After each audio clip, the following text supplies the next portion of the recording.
Coast Municipal Assembly no one mo so aye o madwen say wo mo beboa ama fia ye ba besi mu no enwuma atimi abuso e de ama mpotam ho wo no mo a e wo ho nyina na ebe ko hoden ade ani akyerem e wo chai mpotam ho me kire wotimantam ho krachi mfimfin ho e ho e na empanifo ho e kire say eniema amanfo e ye wo ho e na mbra kwan so no wo de nam so ama say chai forest reserve no amanfo se ne pa eno ntiti empanifo aka e de ato se momma bambofo ene bambosam enkoyie pa ye betwa bosompo ne akwa amanone na wa amanone nsem no abrantie bi a wonya mfishi we kura de akwada akora mabo nsempo wonya mfishia no edu emiensa nipa bi abomodia fakwati kwan so awo ne sekan ewo eye Britain mamu a saa dem ade no aye asem kese pa ewo eho a eno so yedi emu enkyeremu ebrewo mi ameje bre na ma kenkan kase yi ede amawo no edi ameje so eye obrempon na kwaku ampoma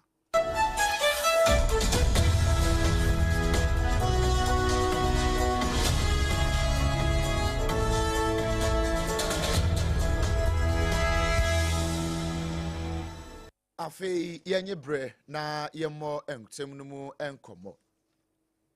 National Peace Council ena wonomo eto nkra atoto ede asre ewiase ene Ghanafo nyina se sabre ya yawo agenkwa no ede amaye no yenyina yenka yehomom na yamwa na asumdie fan ya yepe no wo mayi mu no yensa entimi enka na wo ka we nyina na wo ka ede atoso bio akire se edubre se ya na oman no ene wiase nyina no ne ayeka nyina ye asumdie nkwa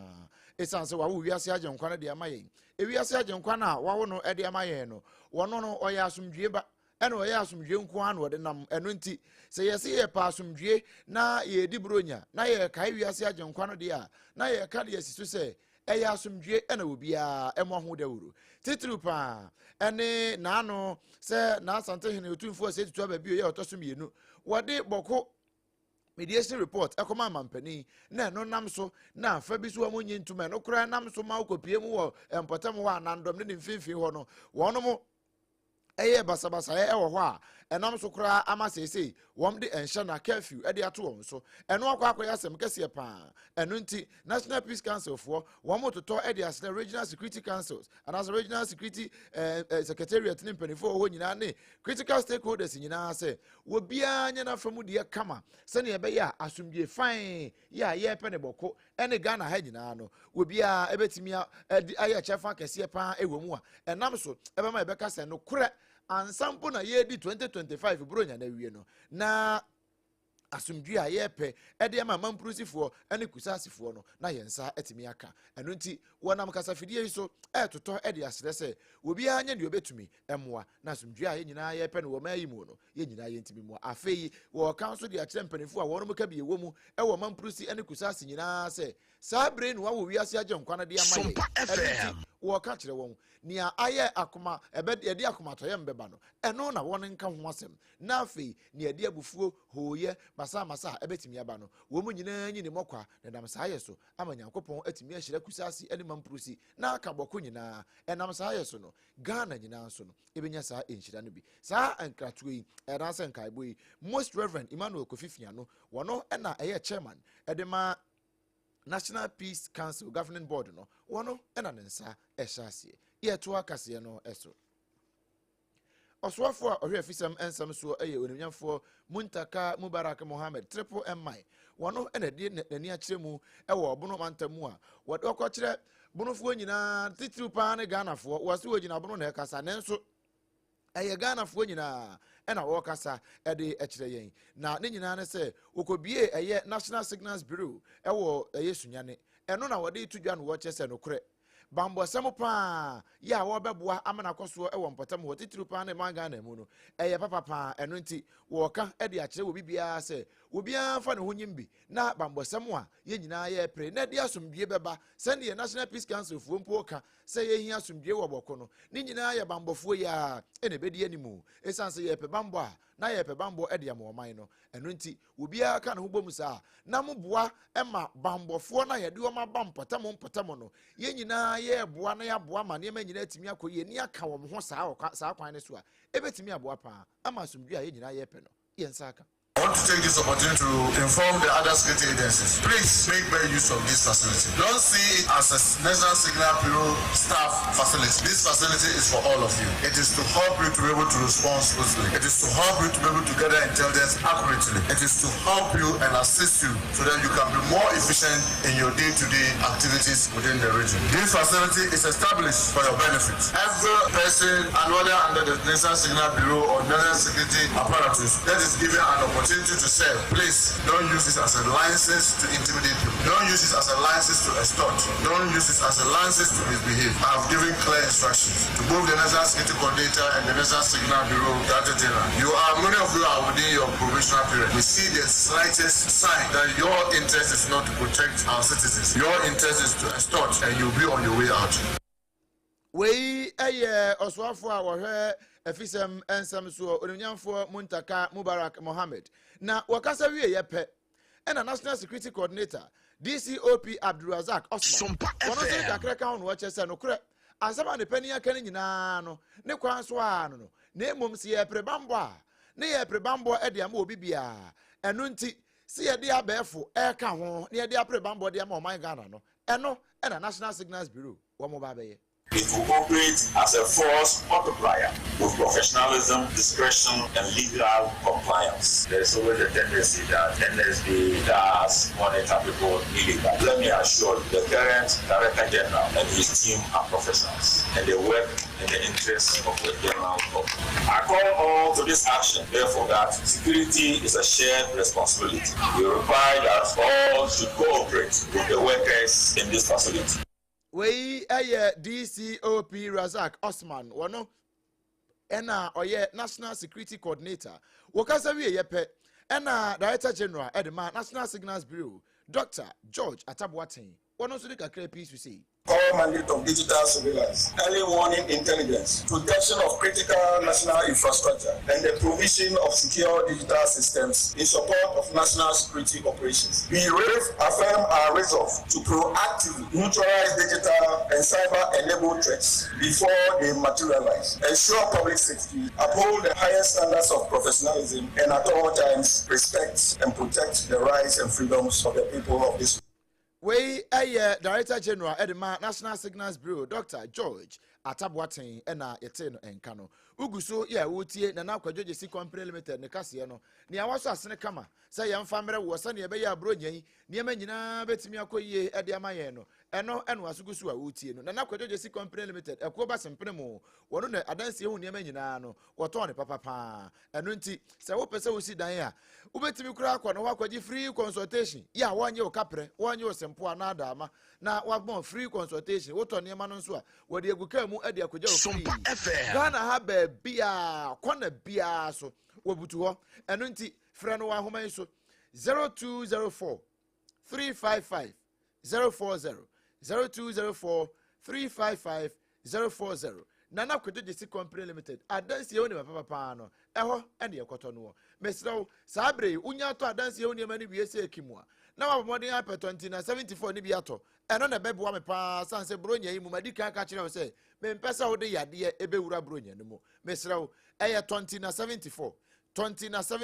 ana T74 eno na hohuru mojanum eyi wo haw bi e wo mojanum edi frimu ye na me mpesa mebo yade bi din sanse yade ni nyina agina moja ne ntinenum se wo bomodin ana onum T74 a nia e haw bia no ebeyi ni nyina de afiri ho memmo mienu bi so nkyere wo a okasa enkabone ewo utrim anase free utrim ba eye kuro na aba utrim o nye wanum ne bon uhia T74 ebetimi aboa wo bi abo wasa me na no na me ni obi kasa wo se me kwada no na me nyare mani ba me ho so ade chi ye na mani mu ahonhon uhia T74 eye fi bomoden na enwohrum enye clean up exercise when peduanum na emo apa high blood pressure hepatitis B NC ni nyina no eyi ni nyina e de free ho esanso number 1 immune booster 2074 T74 bronya de papa metimi de amawo ene maboso kama e de amawo no me patronya na e wo pharmacy ne ba shops nyina mu wo a wo pedodo na watu aton no e ya na adro ni achem e wo Kaishi drug lane and a fin so come so Ashtown, Colina Heba,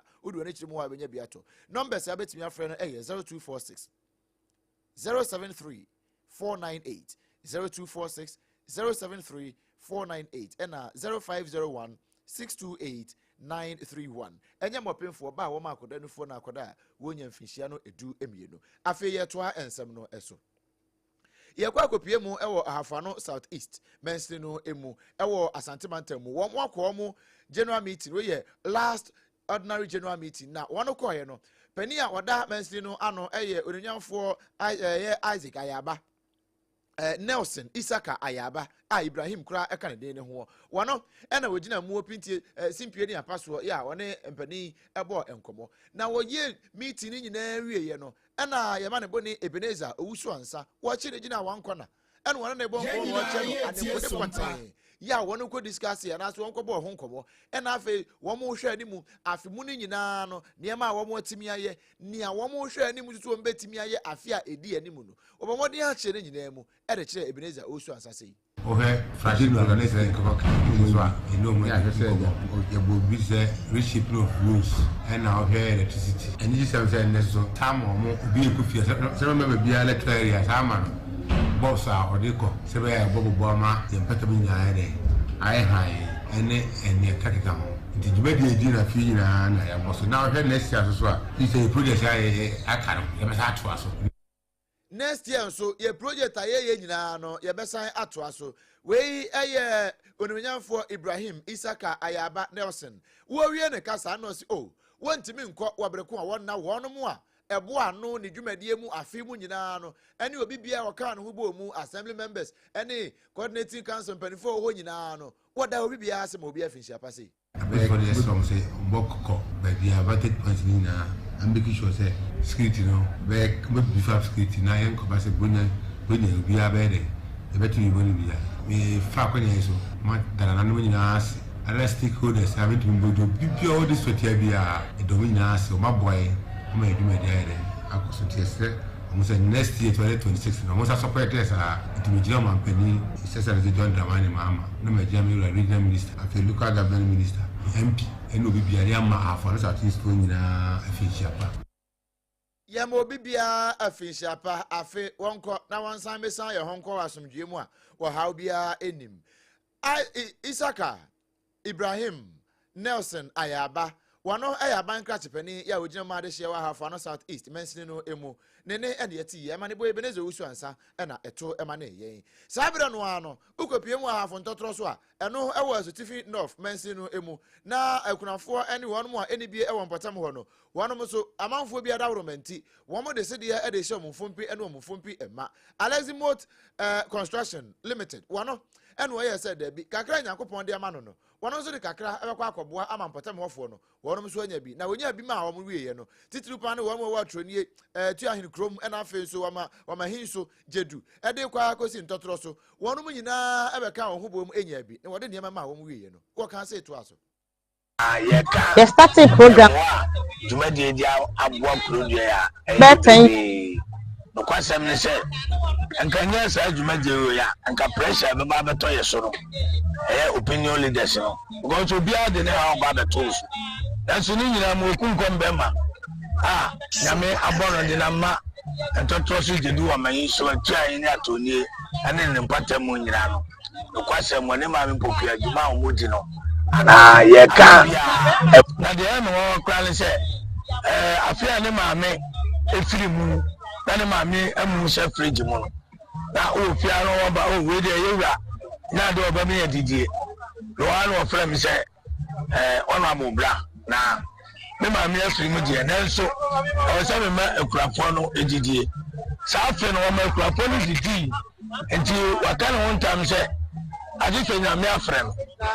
agise nyame afre no we eye assembly member ya wono ewo afontotro so electoral area onimnyamfo Nicholas omane champion ye ne yobo nwomna wono na wone ye kasa yi na dwumadie nyina mu no pani a wono eda eye Aleximot Construction Limited ano Yera Alex Buampong. One who's in Yabre, any Yabon Comosi. Yeka Jumadi Abwa Prudia, a baby. No question said, and can you say Jumadi and can pressure the Babato Soro, opinion leaders. Go to be out the now about the tools. And soon you know, we couldn't come Bema. Yame Abon Dinama and Totrosi to do a man so a chain. Ebusian Fanche, na ye penny noa. Yera Alex Buampong. One eka ye no nanke no na ye pedi ama on so afidie ate afaso kakra. Amane boy Ebenezer Owusu ansa na ede ebesom ye. Sabre no nyina mu no na Erekanan enso butu mfimfim mantam mu. Wono nso bomode ad na ri kire mu ewo Cape Coast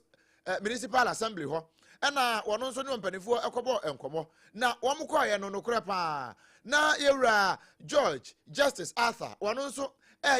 general meeting mfimfim wono de na asampa waka ye ne se afie di anim no. Wo behwe na enwuma pa. Watimi abie Yaka ze yetu yezi desuna assembly common fund yezaye yaka azaye yezi generally generated fund yezaye nti yaka wedana yerisi akwantin kona yere ye light sema wahishwa yezi muduma school dana yerisi once dumiza yepede yesi nina yaka zosi yenu obezo yama wehu oye afi 2026 abeze na yere ye de yogo koda yesi oye chip compound yesi Gan na the humans was it with Oboko Nanyim. Yaka has over sanitation court. There's over or you can post metropolitan as ma with 2 about was 1 man. Daily clean up exercise. One for one man what to know over South. Here's a lady in a year today. The brain in us. So court number. It was soon performed from 1 man. On your crab with the water of water. Once over or ye Igwe. Actually, Nia on pese. Asomdwe ene ahonedie nsem abakoso ewo kwe no wono ene ye de sa court yi eba ede ama no na court no ba be deal no pa we Cape Coast mayor onimnyamfo Justice George Arthur woni ya mane boni Erekanan ena ebonkomo yi sabra no ano na king enso ene nam otimantam ho ni mfifi wa bi e friend say kware community ho eho na Chai Forest Reserve na eho no amanfo ewo ketekrachi anase krachi east ene nkwanta south mfimfin ho no a eho de butuo na womanfo bi e won potam ho wonum de jebidi ahye ene wo mo hye bidi abu nua pa ewo Chai Forest Reserve no mu ene na nam so ema wahin popro ye wa kware community ye friends na foster Owusu ata e otoso miensa wode ama ne boy e de afa na king so se won to mane wiase nyina se kwaye kitua bi e wo ho a ebo won ho ban e won potam ho no amanfo bi fa forest ne nwa eno ntimpanifo mrem ne omohwe ebo ho forest no ban no omo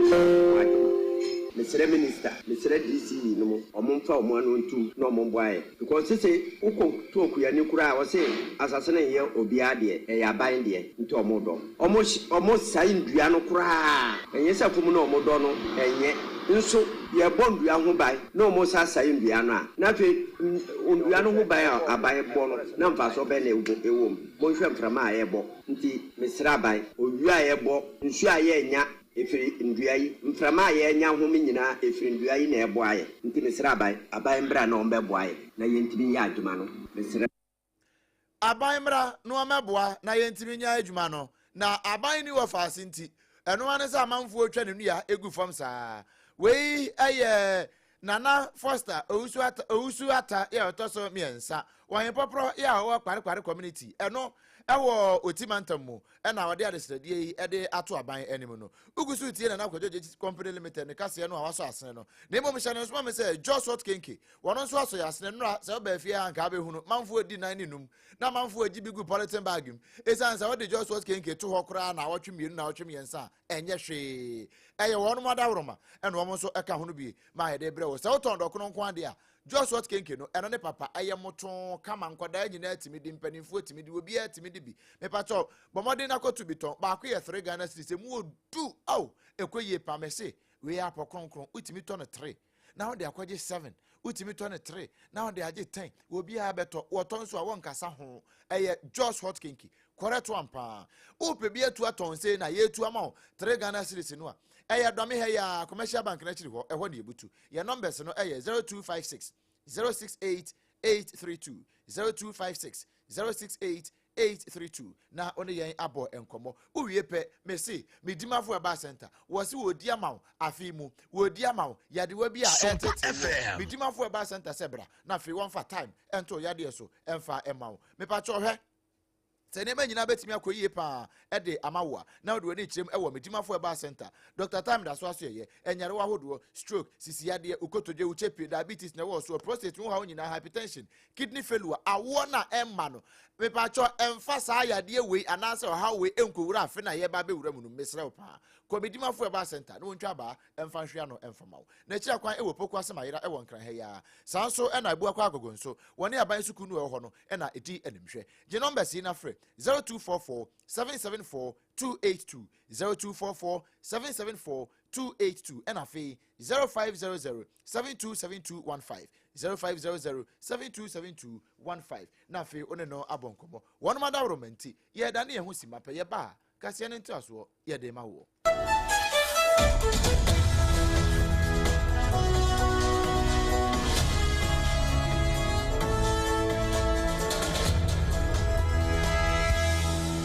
Point homeopathy clinic Ghana had obi anim sesa ye prostate na baby omutibi ye screening ema hu ni ye etu ase a na ye endpoint homeopathy clinic anase ye kidney ye liver problem wo fa baby na adjojo na de fa ne premature ejaculation no a ba ma bi a wo ne wodofo akwakwahia ase wo di ne ho agro ase wo tonte ene ye bra endpoint homeopathy clinic na ye moa wo ema ne mema mo pa wo ye endpoint homeopathy clinic wo mo damufu a yare bia infections bi ne wo ho anase bia wo hwa wo fa baby na adjojo kidney problem prostate de ye endpoint homeopathy clinic kuma se ubehu endpoint homeopathy clinic e wo kronoma bohia e na akra hanso so de wo mo ginamu ankasa e wo spintex bebre friend share signboard no huduro na ubusasa wo pe endpoint homeopathy clinic a obi a ebe kire wo for endpoint e wo 0244 867068 and 0274234321 endpoint homeopathy clinic wo mo demu fu Ewra me pa cho bra na me hwa de wo bag bra aden enanso biem time heba me hye ya me ka se yi ba akun ani wayi me yensen bra sanya time heba me hya esia gyimi ni me fiefo enya de abako ebeso yen we de udi se ofa ni nyina time heba me hya me ka se me di wa dance ya heaven ena de me kwa akopie enti se malaria we draw ne time heba mixture enye enunku o de nanum ato a wontimi anidie no time heba mixture duro no ena ye ma o oba a wafa afuro de o ma akwada nofo ene akwada woni mfie dumienu entimi num aduro yi bi se obato aduro yi bi anoma hwe se wakọ hospital anase lab ame yehu se wo atridie malaria yi bi ansa se o petam heba mixture enu dudu atu a fo ani kire KNG Herbal Center ewo Emrom Abidjan House ana ba akoso wo atonsu Monaco Junction eno echi obenya bi atowo over the counter medicine sellers ene herbal shop dodo na emu Fre 0244 417669 kayo set time no TIME time herbal mixture afi malaria fever bi adani ziba ewo mu no betu akọ FDA agi adwadie nkratoa yi atum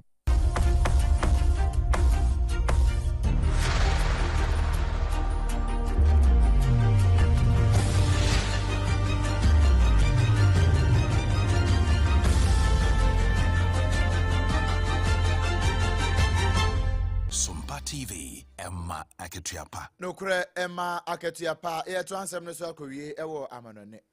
Abrante bi a ofri UK akwada akora na wo Portugal ne bro no ba ko ya efe ne se Toma emu na potam ho na eni wonya mfinhia no edu emiensa 13 years edi adodo na de ninu eye Alfie Halley wono nipa bi na akodi na mim ewo asori fie bi a ewo Kasai eno ewo Toma mfinfin ho na asori fie nanim ho pe na nipa bi ekwawo ne sekan ya akwada 13 years wono agene nkwa ede afri nsem na enada na wono mo eye ofusom ede agya akwada ne kwan na obehwe se de nipa pepia nkoma ate afam potam wo pa ne sene wono mo nyina yakwa akoma dak na ewo potam ho no a na ya were hosem pa eno ne nam so ema UK aban no ne nkra bata ye wo Portugal ho ede ache se no kra pa sa de we yesi ye no de eye ade a wɔn na ho nso ɛho daeɛ koraa sɛ bi bɛsan si bi ɛno nti nhwɛmu bi a ɛwɔ so wɔn yɛ no wɔn bɛyɛ siaseɛ sɛnea ɛbɛyɛ a akwadaa yi nipa a okodi n'anim saa no wɔn bɛtumi apɛ no na wɔn nso ɛde na gyina mmara no na afei aba bɛkyerɛ mu sɛ yi a ɛkɔba ayɛ akwadaa ma ɔbɔ nsɛ 13 years wɔtumi ekodi ne bɔne ɛsaa wei so na yɛgyina na yɛde kaseɛ no nyinaa ɛde aba na wiyɛ hyɛ ne nso sɛ